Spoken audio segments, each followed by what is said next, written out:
Todd YouTube 开发与研究总监，掌管着 YouTube 算法逻辑。Chucky MrBeast御用缩图设计师，你看到的浏览量上亿的缩图都出自他之手。最近两人同时接受了 YouTube 创作者联系人rene的采访，就广大 YouTuber 关心的话题展开了解答。一个好的缩图能阻止观众滑动屏幕，停下来点击观看。一个好的缩图能够在任何的设备上引起观众的注意。那么一个好的缩图应当具备哪些要素呢？听听 Chuck 怎么说。Yeah, so I think that the thumbnail needs to have two things. You need to have interest in your thumbnail. It's like the most important factor. If people are scrolling, they need to be interested in it. And so there's three ways that we create interest in a thumbnail. And so one of them is by grabbing attention. It's like basically making something interesting. It always goes hand in hand with attention. Another way is through trust. You want people to be able to trust that what they click on is actually what's going to happen in the video. And then the third one is curiosity. Curiosity could also lead to a click. If someone's curious, they're more likely to click on a video. So that is the first part, is interest. The second part would be the packaging of it. You want to make sure that the title, the thumbnail, and the idea are just really, really strong. And that would help, make the video more interesting to click on as well. 在 Chucky 的解答当中提到了信任度的问题。上一次采访过程当中 Todd 就提到了算法只关注到视频本身，而非频道过往单个视频的历史表现。但是信任度的建立又并非单个视频或者说一个缩图能够建立的，这是否和算法不一致呢？ Yeah, we aim for the algorithm to match the audience's interests. So if the audience doesn't care that the previous video that you uploaded, didn't perform, like if there weren't that many people who watched it, yet the new video that you've delivered actually provides a ton of value, we wouldn't want the algorithm to be like, oh, well, the last video wasn't that great, so let's not even bother with this video. We want each video to reach its full potential. And so we aim not to hold back videos based on other videos' performance. But with that said, the audience does, remember what their experiences were. So if you do have a dud and it left a lasting impression on someone that your brand or channel just doesn't deliver, the audience may react and just be less likely to watch when they see that recommendation. That's not the algorithm, doing anything. It's the audience reaction, which is what we listen to. 虽然算法提倡关注单个视频，但是长久的发布没有价值的视频，或者说内容与价值不符的视频，即使有一天算法把该频道一个有价值的视频推到了观众的面前，缩图再吸引人，观众也会因为这个视频过往的一些表现而选择放弃。所以说信任度是建立在频道长久的表现之上的。观众在浏览 YouTube 页面的时候，看到很多的频道都秉持着自己一贯的风格。对于频道而言，缩图的一致性对于品牌的打造重要吗？ Consistency is important. I see a lot of people that end up having great packaging through, finding whether it's like a certain format where if they're maybe doing a podcast, they have like a white background and they have some text that goes along with the person's face who they're interviewing. And they try to find a way to create that like format where it's like, oh, if I see that video, for example, Colin and Samir, I think that they have a great thumbnail format where if you see it in your recommendations or your homepage, you're more likely to click on it because you're like, oh, the last video I watched with this creator was really good. And now I see the similar format, so it stands out to me. Even though it doesn't have Colin and Samir's face or branding on it, it's a Colin and Samir video. Exactly. And I think that they do a really great job with branding. And the same thing with us is like, in 2019, we decided to start putting Jimmy's face in every thumbnail because we were branding the videos around him. If you trusted Jimmy on the last video that he uploaded and he delivered on the content, that the next video you see and you see his face, you'd be like, oh, that's the guy that delivered on the last video I enjoyed. So I'm going to click on this video as well because he most likely did it. 很多创作者都认为脸部元素在缩图当中非常的重要。那么脸部特写是必要的元素吗？我们一起来听听 Todd 是怎么回应的。And sometimes I've seen some gurus out there saying, oh, well, you need to have 2 faces in your thumbnail, or you must have a face in your thumbnail, or, don't put your face in a thumbnail. And I think, when you hear those questions, and I'm always telling creators to like anchor the answers and their questions in what the audience reactions are and not think about the algorithm, because the algorithm, it doesn't have a like how many faces are in this thumbnail, and it doesn't care. A minimum face count. Yes. So, but what we do see is that people react to faces, right? And while, Chucky was saying that with MrBeast, having Jimmy in the thumbnail has proven to be like a really good kind of shortcut for people to say, oh, I trust that guy, I'm going to watch this video.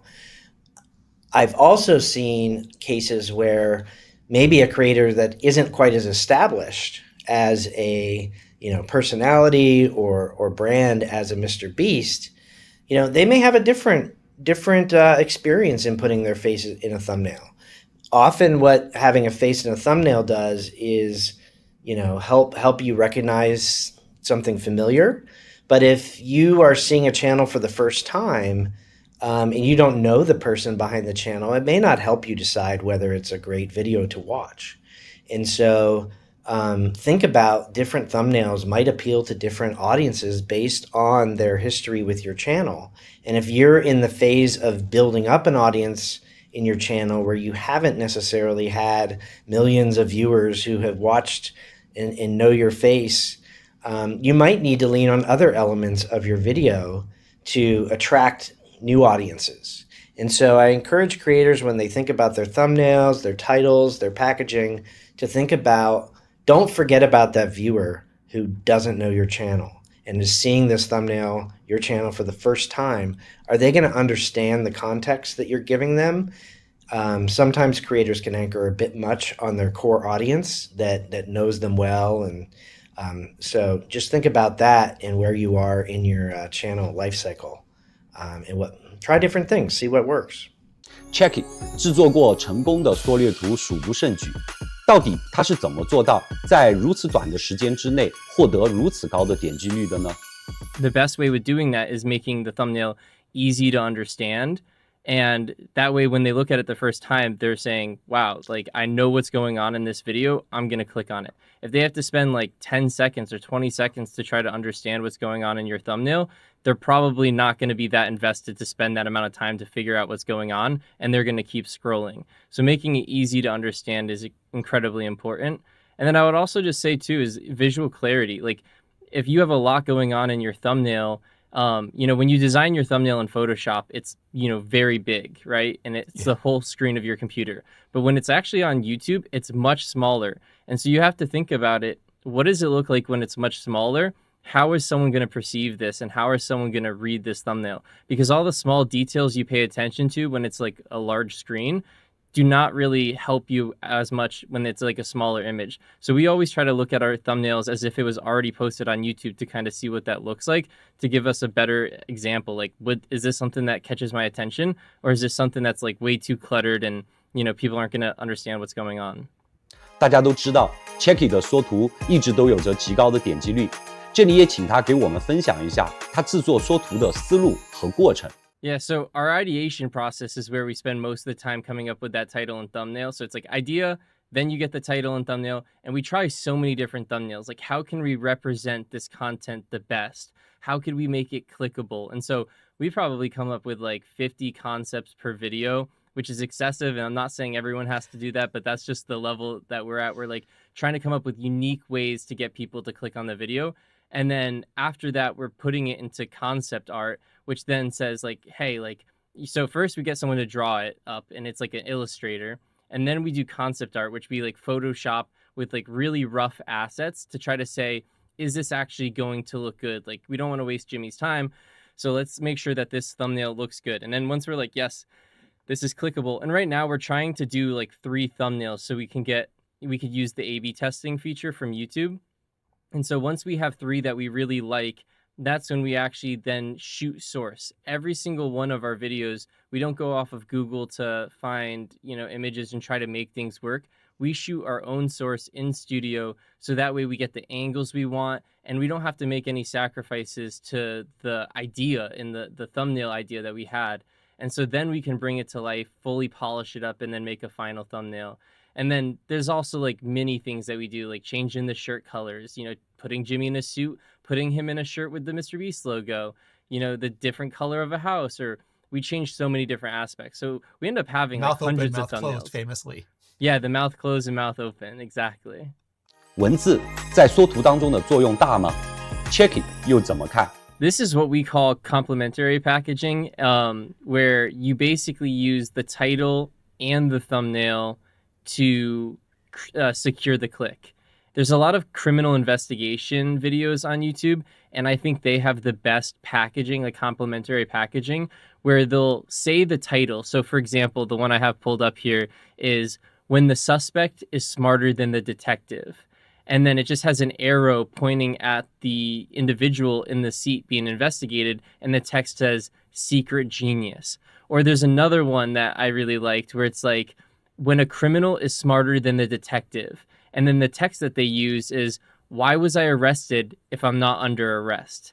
And so those are kind of things to create interest in a video of saying, oh, this is what the title was. And then you see the text. So that's like a quote from what the person was being investigated. So text could be really useful in a thumbnail. For us as well on MrBeast, we've used text to say, like for example, the Last to Leave Circle video just hit 400 million views. We actually have Last to Leave Circle wins $500,000 in the title. And in the thumbnail, we show a lot of people. And for text, we show 100 people in the bottom corner because it's to represent all of the people in the video. And sometimes if you've ever seen our 7-day challenges or 50 hours, you'll see the day 2 text. And that also can provide the clickability aspect because it's like 50 hours. And then in the thumbnail, you show what's happening in the content and it says day 2. Shows that it's actually going on for 2 days. And so those combinations are what we use to secure the click in what we call complementary packaging. YouTube 推出的缩图 A/B Test 功能，目前已经在5万多个账号上开始了测试，但是这仅仅只是 YouTube 的冰山一角，未来全面的会在 YouTube 进行推广和使用。Chucky 在这方面的经验又是什么样的？能给我们带来什么样的建议？它的使用策略又是什么？ I really like it. I think it's kind of killing my personal biases. So before A/B test, I would say, this is my favorite. This is what we're going to launch with.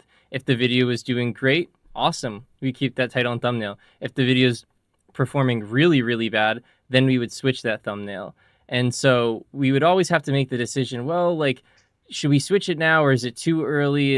Does it need time to find the audience? And so we had to make those decisions, where now we run an A/B test and we see the results of, this one was, people found this one more clickable, or they just had a better experience with it. Because again, it's not determining click-through rate. So yeah, it was interesting because there's some thumbnails we had that ended up, beating my personal bias and saying like, oh, it was this one. And I was like, oh, that's interesting. And sometimes me and Jimmy will go back and be like, I'll be like, I want A, and he'll be like, I want B. And then now we run the ABC, and then either he wins or I win. And we're like, oh, like one of us was wrong. And so it's really cool to be able to determine which one is going to be successful. Sometimes we run multiple A/B tests on a video because we have come up with, 5 thumbnails, for example. So we get to test the winner compared to 2 other ones. And if it wins again, it starts to show us like, okay, that is the one we're going to keep on the video. 如果你觉得这期影片的内容有用，请记得点赞并订阅我的频道。主持人rene提到了，当下有很多的创作者都更关注点击率，因为这个指标可以直观地判断缩图的好坏。他们觉得没有必要去在意观看时长，而 Todd 又是怎么看的 We want to enable creators to deliver great value to audiences. And the way that they do that is by doing 2 things: getting the users to click and getting them to watch the video. There is a danger by focusing too much on solely clicks that creators could create thumbnails that attract audiences that are not actually interested in watching the whole video and abandoned abandon the video early. And that's not good for the creator. It's not good for the viewer. It's not good for YouTube. And so we want to focus creators on delivering the entire value. If your thumbnail is not driving clicks, then your watch time is going to go down. So it does factor in both elements. And I think giving creators that holistic view where they can align the thumbnail to the promise they deliver and focus on, having those both connect and be consistent with each other will ultimately lead to a much better experience for viewers, and which grows how many people are watching, etc. Yeah, you have to click to watch and you have to retain to get time. So it gives you the best of both worlds. 很多创作者在讨论将视频介绍的部分，也就是开场的30秒，当做缩图与视频的过渡。你也可以理解成为一个预告片，而且越来越多的人都在关注这个连接的部分。而 Chucky 也这么认为吗？ I'm a big fan of that. I think the way that we always, approach a video is we want to make sure what we say in the title and thumbnail is represented in the video. Most of the time these days, most people don't want to give you that much time. Like, you can't waste a minute getting into what you represent in the title and thumbnail. So we try to, have expectations set in the first 30 seconds of the video. Like, what we said in the title and thumbnail is what you're going to see in the video. And so for us, we try to also, optimize through autoplay on YouTube, which is allowing us to basically say, like, let's say someone's scrolling on home. If you stop at a thumbnail, YouTube now autoplays the video and will show you the intro of that video. And so there's no audio, like, you can click to toggle the sound, but basically you're only showing visuals. So, it's going to play the whole video if you want it to there, but ultimately you want the first, 5-6 seconds to be visually appealing and probably represent what you had in the thumbnail. It doesn't always have to be that way. We don't always make sure the thumbnail aligns with the intro, but it is something that sets expectations. And so if someone was not sure if they were going to click based off your title and thumbnail, then they watch the autoplay and it kind of represents what the thumbnail and title said, they might actually click into this video and watch the entire piece of content now. So we definitely try to optimize some videos. We don't optimize every video for the thumbnail and the intro to be aligned, but we do try to always make sure every single video meets expectations of the title and thumbnail. And I think that plays a massive role into whether someone stays and watches long. It's not a successful video if someone clicks on your video, watches for 30 seconds, and then clicks off. But it is successful if someone clicks on the video, watches to the end, and feels like they were happy with what they watched. And the way that you need to kind of set expectations is just stating that in the beginning. Or at least telling people that you'll get into it later in the video. But if you, say something that's not true, or if you don't talk about what the title and thumbnail is in the beginning, you're probably going to notice a little bit of a drop off. And now it depends on the content, and not everything is one-to-one like what we do here at MrBeast. So I don't want to set rules, but I would say that does help people want to stay around longer, knowing that what they clicked on is what to expect. 当观众在浏览 YouTube 页面的时候，往往都会担心点击的视频不是缩图中看到的那样，担心自己一次次的浪费时间。因此，对于视频的包装，除了缩图和标题之外，预览功能也成为了为观众提供极大帮助的一个功能。而 Todd 对于这个功能又是怎么看的？ Yeah, I see a lot of videos out there these days, both on YouTube and beyond, that kind of put a sort of like a trailer as part of the intro, where, it's not like a multi-minute thing, but if you can help preview what the user might get if they stick around in the video, I think we've seen that can help, set expectations and help a user understand what the payoff's going to be if they stick around. I've heard that a lot of movie trailers these days are also, they found that even within a trailer, they have like the full trailer might be like a couple minutes long. They've started to have kind of a mini trailer in the first, few seconds, where you kind of get an overview of the trailer. And I think you can kind of think of this as kind of progressively disclosing, there's going to be, it's kind of similar to like how people read the news or stories out there. They might start with a headline. Well, that only gives us a little information. Might read the first paragraph. That gives them the summary.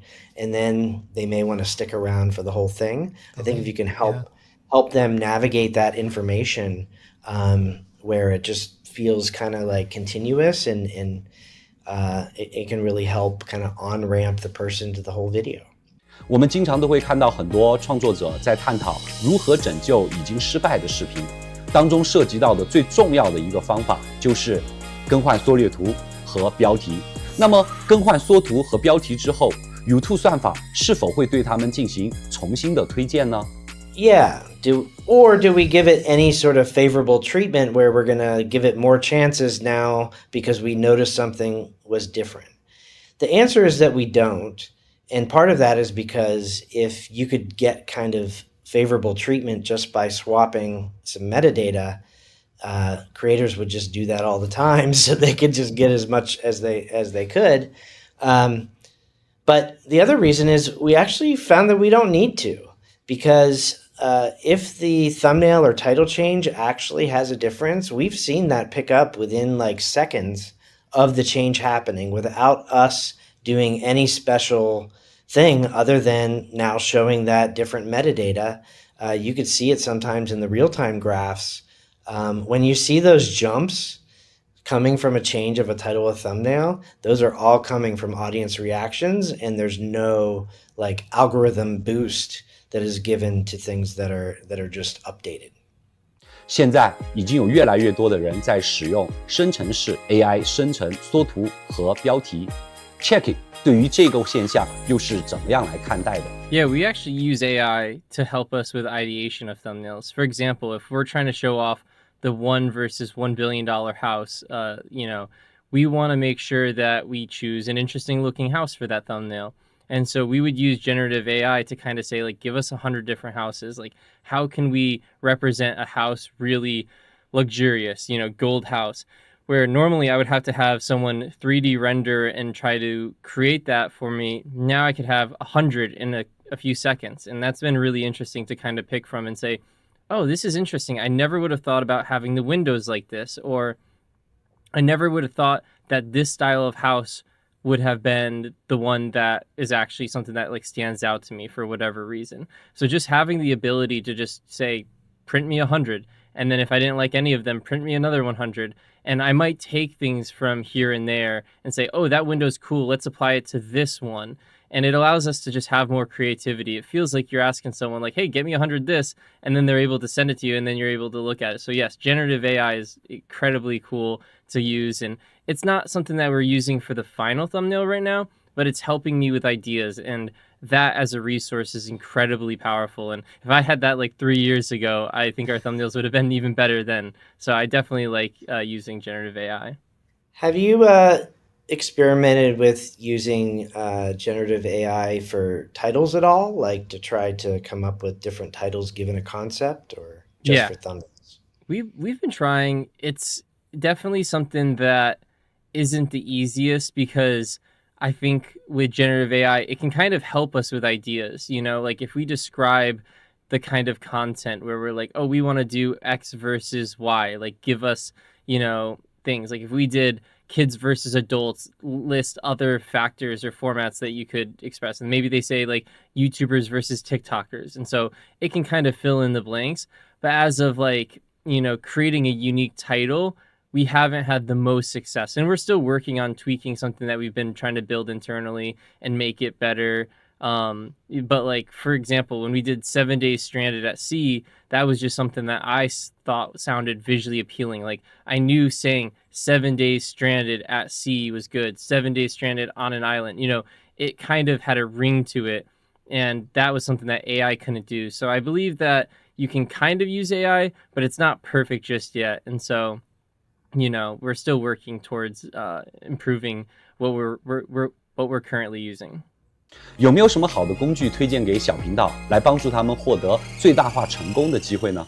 Not having tools is, rough, but there's multiple free sites out there. There's a site like Photopea, which is just like a Photoshop clone, but it's free and it's online. And so if you can't afford Photoshop, that's an alternative that you can use. I believe Canva can also help people with thumbnails. And yes, they might not be as optimized as other creators, but that might be a good start, help you earn some revenue on YouTube, and then reinvest back into your channel and, learn those applications. When I was a small creator before I came on to Beast, I was learning everything from editing to photoshopping to seeing what was doing well on YouTube, learning how to commentate and pronounce things properly. If I'm sounding bored and dead like this, it's not a great intro. But if I'm like, hey guys, welcome back to my video, like having that enthusiasm can help. Now, I'm not saying that works for everything, but you kind of want to be able to see what does well and what doesn't do well. And that's also title and thumbnail and also the content. 来到采访的最后，两位资深的专家有没有什么建议要给各位创作者的？ I highly recommend that creators spend some time in the audience tab on their analytics where they can find other videos their audience is watching this week. So they don't have to just look at like what MrBeast is doing because that may not be their audience. They can go in and see from people who watch their channel, what else is, delighting them on other channels.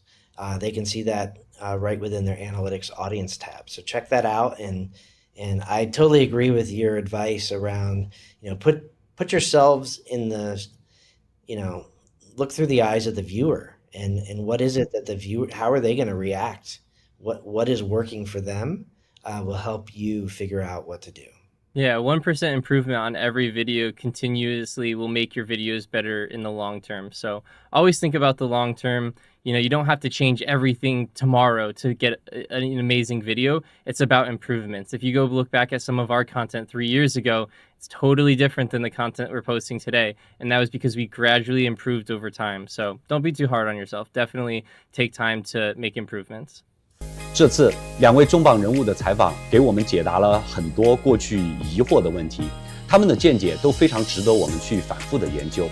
当然，我的英文不太好，机翻又容易出错，已经尽最大的努力在纠偏，还望大家能够多多包涵。还是那句话，你的鼓励是我传输价值的最大的动力。我是 Nick， 我们下期见，拜。